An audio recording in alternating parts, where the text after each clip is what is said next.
So welcome to Idaho State University's Bioskills Learning Center. Today we're going to be talking about endotracheal intubation for an unresponsive patient.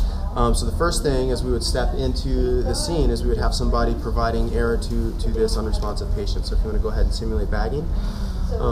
Meanwhile, we want to prepare all of our instruments so that we're good to go. You can see we have a laryngoscope here, we've got the ED tube, we've got a couple other ancillary instruments to utilize for this procedure. So the first thing I'm going to do is ask for the laryngoscope, please. And meanwhile, would you please remove the air? I'm going to go ahead and do my best to visualize the vocal folds here first by elevating the tongue and other structures in the laryngeal apparatus. And as I visualize, if you could hand me the ED tube, please. Thank you. And we would measure and make sure this is the appropriate size tube and length, and I would insert down in, and okay, we've got that in the right spot. Is there anything to be cautious of?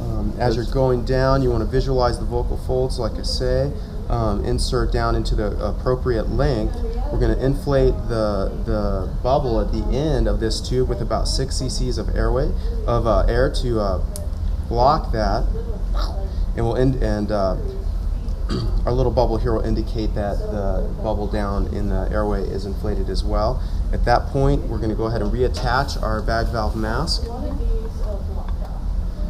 And then we're going to go ahead and inflate. We're going to look for chest rise. We're going to listen for lung sounds to make sure we're not in the esophagus and we're actually in the trachea. Go ahead. Left sounds good. Right sounds good. And no abnormal sounds in the gastric region, and that is the procedure.